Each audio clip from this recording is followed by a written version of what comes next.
ಮಂಗಳೂರು ನಗರ ಮತ್ತು ಗ್ರಾಮೀಣ ಪ್ರದೇಶದಲ್ಲಿ ಕೋವಿಡ್ ಪ್ರಕರಣಗಳು ಹೆಚ್ಚುತ್ತಿರುವ ಹಿನ್ನೆಲೆಯಲ್ಲಿ ದಕ್ಷಿಣ ಕನ್ನಡ ಜಿಲ್ಲಾಡಳಿತ ಮೇ 7ರಿಂದ ಮಂಗಳೂರು ಸೇರಿದಂತೆ ಜಿಲ್ಲೆಯಾದ್ಯಂತ ಟಫ್ ರೂಲ್ಸ್ ಜಾರಿಗೆ ತರಲು ನಿರ್ಧರಿಸಿದೆ. ದಕ್ಷಿಣ ಕನ್ನಡ ಜಿಲ್ಲೆಯ ಗ್ರಾಮೀಣ ಪ್ರದೇಶದಲ್ಲೂ ಕೊರೋನಾ ಪ್ರಕರಣಗಳು ಹೆಚ್ಚಾಗುತ್ತಿರುವುದರಿಂದ ಜಿಲ್ಲಾಧಿಕಾರಿ ರಾಜೇಂದ್ರ ಕಿವಿ ಜಿಲ್ಲಾ ಮಟ್ಟದ ಅಧಿಕಾರಿಗಳು, ಸಂಸದರು, ಶಾಸಕರ ಜೊತೆ ತುರ್ತು ಸಭೆ ನಡೆಸಿದ್ದಾರೆ.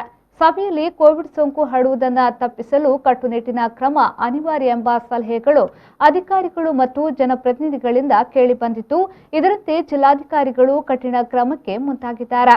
ಇದರಂತೆ ದಿನಸಿ ಖರೀದಿಗೆ ಮತ್ತು ಜನರ ಓಡಾಟದ ವಿಚಾರದಲ್ಲಿ ಕ್ರಮ ಜರುಗಿಸಲಾಗಿದೆ. ಜಿಲ್ಲೆಯಾದ್ಯಂತ ಮೇ 7ರ ಬೆಳಿಗ್ಗೆ 6ರಿಂದ 9 ಗಂಟೆಯವರೆಗೆ ಮಾತ್ರ ಅಗತ್ಯ ವಸ್ತುಗಳ ಖರೀದಿಗೆ ಅವಕಾಶ ಇರಲಿದೆ.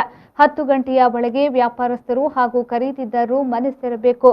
10 ಗಂಟೆಯ ಬಳಿಕ ಜನರು ರಸ್ತೆ ಮೇಲೆ ವಾಹನಗಳಲ್ಲಿ ಓಡಾಡುವುದು ಕಂಡುಬಂದರೆ ವಾಹನ ಜಪ್ತಿ ಸೇರಿದಂತೆ ಪ್ರಕರಣ ದಾಖಲಿಸಲು ಸೂಚನೆ ನೀಡಲಾಗಿದೆ.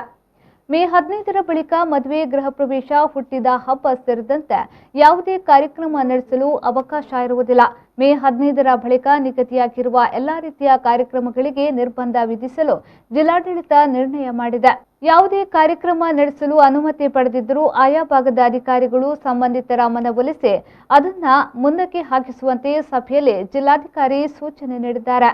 ಸಭೆಯಲ್ಲಿ ಪೊಲೀಸ್ ಕಮಿಷನರ್ ಶಶಿಕುಮಾರ್, ಸಂಸದ ನಳಿನ್ ಕುಮಾರ್ ಕಟೀಲ್, ಶಾಸಕರಾದ ವೇದವ್ಯಾಸ್ ಕಾಮತ್, ಭರತ್ ಶೆಟ್ಟಿ, ಉಮಾನಾಥ್ ಕೋಟ್ಯಾನ್, ರಾಜೇಶ್ ನಾಯಕ್, ಮಾಜಿ ಸಚಿವ ಯುಟಿ ಖಾದರ್ ಸೇರಿದಂತೆ ವಿವಿಧ ಇಲಾಖೆಗಳ ಅಧಿಕಾರಿಗಳು ಉಪಸ್ಥಿತರಿದ್ದರು.